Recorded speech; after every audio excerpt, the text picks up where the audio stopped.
कृपा ला के काम।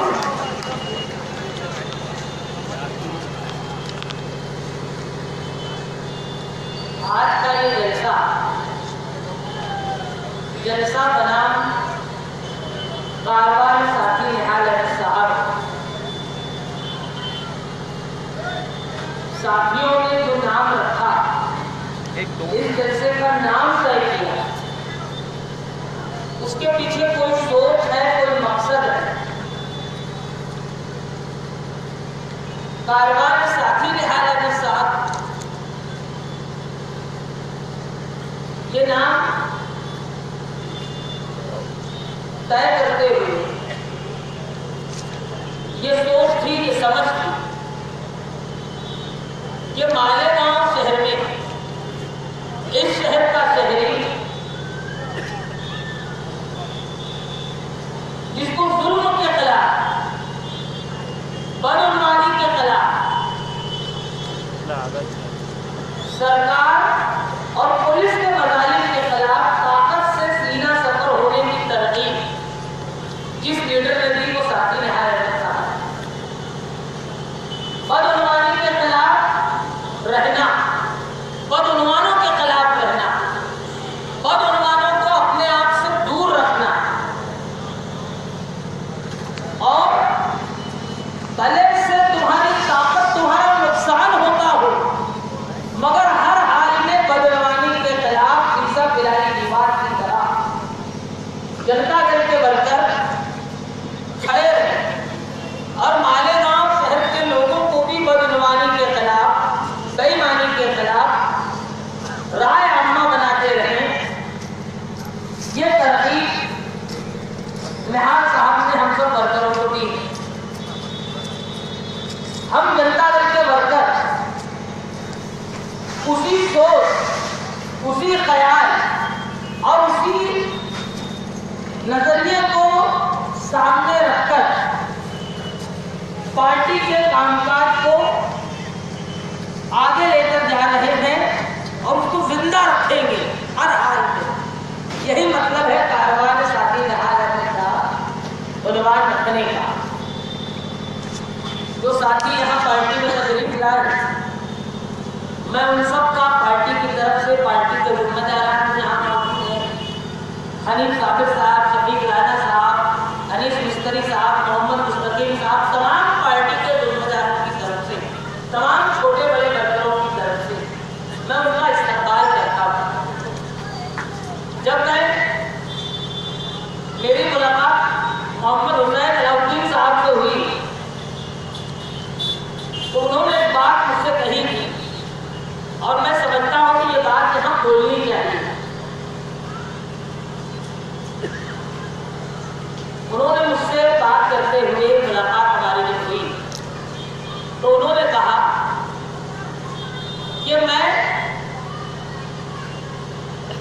मालेगांव शहर में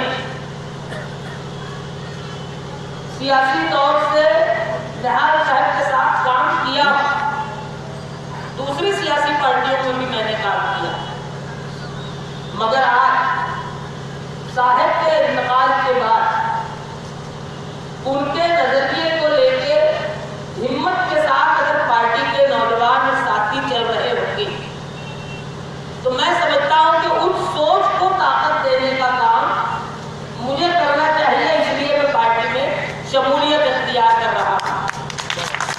मैं शुक्रगुजार हूं तमाम लोगों का जो साथी निहाल साहब की सोच इस शहर में जिंदा रहे, इस शहर में बेबाकी कायम रहे,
मजदूर के हालात किसी से छुपे हैं क्या? मजदूर के हाथ को काम नहीं है। नोटबंदी के बाद जो शहर के कारोबारी हालात आए कि जिसमें पावर लूम का बुनकर कारखानेदार भी दिवालिया हो रहा है। अगर मुश्किल से कहीं 2-3 दिन पावर लूम चलता था तो अब बिजली की लोड शेडिंग के नाम से वो 3 दिन में भी उसका 80 दिन का काम होता है। और फिर भी मालेगांव की कयादत चमत्कारी है। कहना मैं ये चाहता हूं, ये सूरत हाल शहर की हर छोटे बड़े आदमी की है कि हर आदमी परेशान है। कोई कारोबार करने वाला आज छुट्टी नहीं है। अगर बिजली की लोड शेडिंग महाराष्ट्र सरकार को मिलने वाले ग्रेड के पावर की वजह से होगी तो भुगतने का काम मालेगांव शहर के लोग करेंगे क्या? महाराष्ट्र में दूसरी जगह ऐसी तकलीफ क्यों नहीं? तुम्हारा नुमाइंदा कमजोर है इसलिए तुम्हारे यहाँ इस शहर में एक तरफ हर छोटा बड़ा आदमी परेशान है। लोग अपने कारोबार को लेकर, मजदूरी को लेकर, खानदान चलाने की बात को लेकर दर दर भटक रहे हैं। और दूसरी तरफ चोरी है, धन धन गोपाल चल रहा है। और कैसे? मैं हमेशा बोलता हूं, हम वर्कर बोला करते हैं कि कांग्रेस आई मतलब मुसीबत आई। इनका जहां हाथ पांव लगा वहां चोरी बराबर निकल के आती है। आगरा रोड की जाली गवाह है। आगरा रोड की जाली के नाम पर, तहसीलदारी के नाम पर 7 करोड़ 99 लाख का बजट था। लगा क्या है? गिन लो। अब तो उसके भी कुछ टूट गई होगी। 72 जाली थी, 72 जालियां खर्च हुई, लगी, और बिल रिकॉर्ड हो रहा है पूरे 8 करोड़ के काम का। अगर जनता दल के लोग मुखालिफत नहीं करते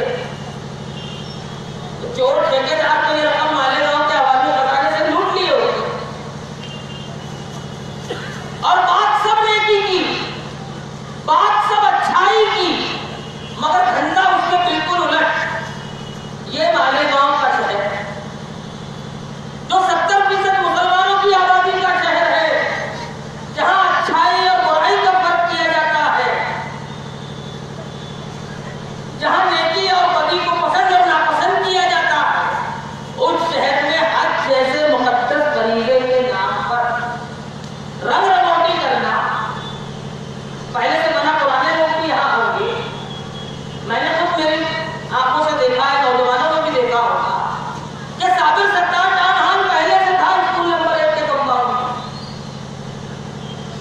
इस साबिर सत्तार टाउन हॉल का नाम बदल के हज ट्रेनिंग सेंटर हो रहा था। कलर हुआ, रंग रंगौटी हुई। रंग रंगौटी पे कितना खर्च होगा? चैंपियन चोरों ने 64 लाख रुपए खर्च कर दिए। चैंपियन चोर ऐसे ही नहीं बोलते। 66 लाख रुपए रंग रंगौटी पे खर्च होते होंगे कहां? जहां नाम हज का है। जो लोग मालेगांव शहर जैसे मुस्लिम अक्सरियत के शहर में चोरी करते हुए इस बात का ख्याल नहीं कर सकते कि वो किस नाम से चोरी कर रहे हैं, कहां कर रहे हैं, फिर भी मालेगांव में लीडरी कायम है। जनता दल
उसको रहने का आसरा देना, इससे बड़ा कोई काम होगा क्या? जो लोग मालेगांव शहर में बरसों से आकर बस्तियों में रहा करते थे यूपी से और दूसरी जगह, उनको झोपड़पट्टी बसाई सभा ने झोपड़ों में जगह देने का काम बिना किसी पैसे के, यह है पूंजी की बात। बताओ मालेगांव शहर के झोपड़पट्टी में रहने वालों कि क्या झोपड़पट्टी बसाई सभा ने कोई जमीन तुमको बेची? कोई रुपया पैसा तुमसे लिया? कोई जमीन का किराया तुमसे लिया जाता था क्या? एक सोच थी, एक धुन थी साथी ने हालत कि ये शहर दूसरी जगह का दबा कुचला मुसलमान अगर इस शहर में आए तो यहाँ उसको शान से जिंदगी गुजारने सिखाई जाए और ऐसा शहर बने मुसलमानों की आबादी का कि जो महाराष्ट्र भर के मुसलमानों की नुमाइंदगी करे। ये 70% मुस्लिम आबादी का शहर हिंदुस्तान भर के अलग अलग इलाकों से आकर रहने वालों का बना। अब जब कांग्रेस का ताकत और इक़्तिदार मालेगांव शहर में आया तो ये बरसों से आबाद झोपड़पट्टियां ये गैर कानूनी होने लगी। मैं मीटिंगों में कहता हूं झोपड़पट्टी की कि ये लोग समझे कि अगर साथी निहाल अहमद साहब मेयर हो मालेगांव कारपोरेशन के तो झोपड़ा कानूनी है, इसका फोटो बात बढ़ता कि ये झोपड़ा 1 जनवरी 1995 से पहले का आबाद और इक़्तिदार तब्दील होता है, कांग्रेस आई ताकत में आती है, धंधा है। कांग्रेस पार्टी हमेशा लकड़े का लट्टू देती है। इन्हें लट्टू दिखता तो है मगर फूट भी नहीं सकता, खा भी नहीं सकते, मगर लट्टू बराबर है। लट्टू दिया गया कि मुफ्त घर मिल रहा है, यहां भी रहना वहां भी रहना। मुफ्त घर के नाम पर मालेगांव शहर की जरूरतमंद गरीब आवाम के हजारों अरीजे करवाए गए कि मुझे सायना में घर दो, मुझे मालदा में घर दो, मुझे किसी दूसरी जगह चंदनपुरी में घर दो। वो गरीब और झोपड़े वाला जो आज अपनी जमीन का मालिक नहीं है, उस गरीब आदमी को घर में 4 बेटे हैं, खाना तो 4 काम कर देना, ऐसी हालत नहीं है। इस शहर से सेंस और रुझान देने का काम किया गया। ये मालेगांव की मुस्लिम आबादी शहर से बाहर जाने को तैयार है। उस वक्त भी जनता दल मुखालफत किया करता था। कारपोरेशन की हर तजवीज का रिकॉर्ड गवाह है, 7,000 झोपड़े वालों के एतराज गवाह है कि जो झोपड़े वाला जहां आबाद है उसको वहीं मिलिए। तो ये बोलने की बात जनता दल की एक सोच है, एक समझ है कि मालेगांव की मुस्लिम आबादी इसकी अक्सरियत किसी दर्जे में टूटने न पाए और इसका एक ही असर झोपड़पट्टी के उभरने का सिर्फ झोपड़े वाला बेआसरा होगा, इतना है क्या? इस शहर का पावरलूम तबाह हो जाएगा। मजदूरी करने वाला गरीब आदमी झोपड़पट्टियों में रहता है, अपने आसपास के इलाकों में पावरलूम चलाता होगा या दूसरी मजदूरी करता होगा। मालेगांव शहर की कांग्रेस आई कौन सी दुश्मनी निकाल रही है और एक ही तीर से कौन कौन से दुश्मन दाग रही है, ये लोगों को समझने की जरूरत है। जनता दल ने ऐलान किया था कि झोपड़े वाले जहां आबाद हैं वहीं उनको कानूनी तौर से मिल्कियत मिलेगी। हम कोई पेट्रोल यूनिवर्सिटी के ग्रेजुएट तो नहीं है, पढ़े लिखे हैं।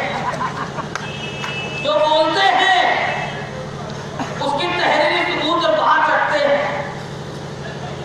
अगर हम जनता दल के वर्कर मालेगांव शहर की झोपड़पट्टी वालों को आज से पहले हुई मीटिंग और इस जलसे के जरिए अगर बोल रहे हैं तो कानून मौजूद है, इसलिए बोल रहे हैं कि 1 जनवरी 1995 को जिस झोपड़े वाले ने अपने रहते हुए झोपड़े और जमीन से वोट दिया है उसको उसके भुगौटा करने की, मतलब जिस जगह पर उसका कब्जा है वही जमीन भाड़े पट्टा तर्ज पर, भाड़े पट्टा किसको बोलते हैं? जैसे हजार खोरी और महाना का प्लाट मिलता है, अलॉटमेंट, इस तर्ज पर जमीन उसको वही दी जाए, वही उसकी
ये भी इन्हीं का है।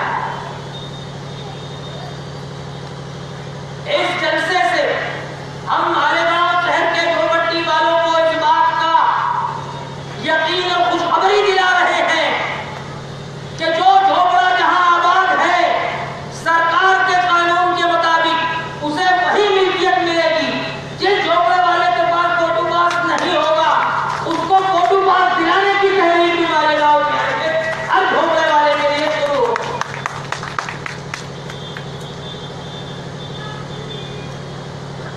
इस शहर में हमेशा गरीब आदमी का इत्तेहाद, मालेगांव के शहरियों का इत्तेहाद तोड़ने का काम कांग्रेस आई करती है। जैसे झोपड़े वालों का सवाल किया जाता है कि कुछ भी करो कुछ नहीं होगा, तुमको जाना ही पड़ेगा, आप तो मुंह पे काली तुम। इस शहर में कांग्रेस आई की कयादत जिस खानदान के पास है, इसने हमेशा इस शहर को लूटने और इस शहर को नोचने का काम किया। मैं अगर पूछूं कि मालेगांव शहर के 1994 में सदरबंदिया शेख रशीद, 1999 में शेख रशीद एमएलए, 2004 में शेख रशीद एमएलए, शेख आसिफ 2004 में मालेगांव शहर के मेयर, एक चचा 2007 में स्टैंडिंग कमेटी के चेयरमैन, इनकी वालदा जो हुई तायरा शेख रशीद, ये 2012 में मेयर, इनके भाई ये कॉर्पोरेशन के हाउस लीडर 2012 में, शेख आसिफ साहब 2014 में एमएलए, तायरा शेख रशीद 2015 में स्टैंडिंग कमेटी की चेयरमैन। हत्ता के महिला बाल विकास की चेयरमैन भी कहीं इधर उधर नहीं जाने दिए, वो भी 2016 में तायरा शेख रशीद साहब महिला बाल विकास की चेयरमैन। मालेगांव शहर के लोगों पे इतने बरसों में सिर्फ अपने खानदान के नाम पे ओहदा लेना और इस शहर को लूटना, ये कांग्रेस आई के खानदान की क़यादत ने किया। हर साल के साथ बोल रहा हूं, अब मालेगांव शहर की जनता तुमसे जवाब मांगती है कि तुमने इन 25 साल के ओहदे हासिल करने के बाद मालेगांव को क्या किया। एक काम मालेगांव शहर की आवाम का है, सारे ओहदे मैंने हर साल और तारीख के साथ पढ़ा। 23 साल मालेगांव के लोगों के राज तुमने किया हर ओहदे पे। एक काम बता, कम मुद्दत के बराबर 23 साल निपट लिए। ये अमीर हो रहे हैं, एक का खानदान रुपए पैसे वाला हो रहा है, मगर लोग दर दर भटक रहे हैं। इनका हिसाब जनता को, आवाम को मांगना ही चाहिए कि तुम फला साल तुमने मालेगांव के लोगों का इक़्तिदार तुमने भोगा है, तुम जवाब दो कि तुमने इस शहर को क्या किया। ये तो ऐसे ढीठे हैं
और दूसरा कमाल ये है, ये तो पहली किस्त है इनके खानदान की।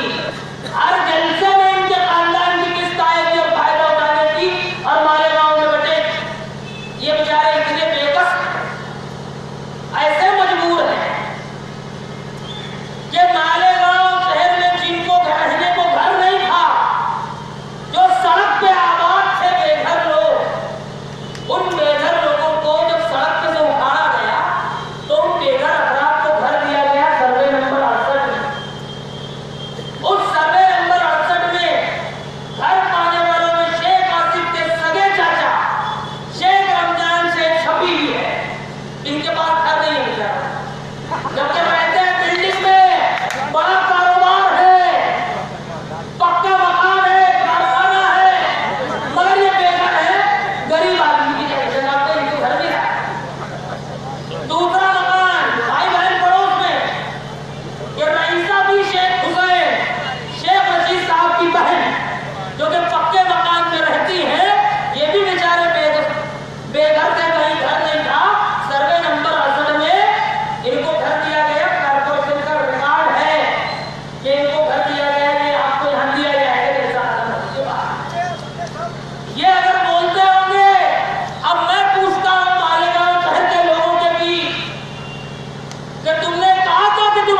बात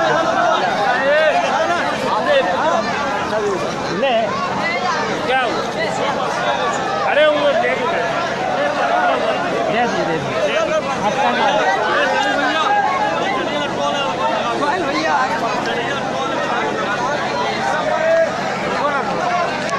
आराम अभी ना जब दड़दड़ा रहे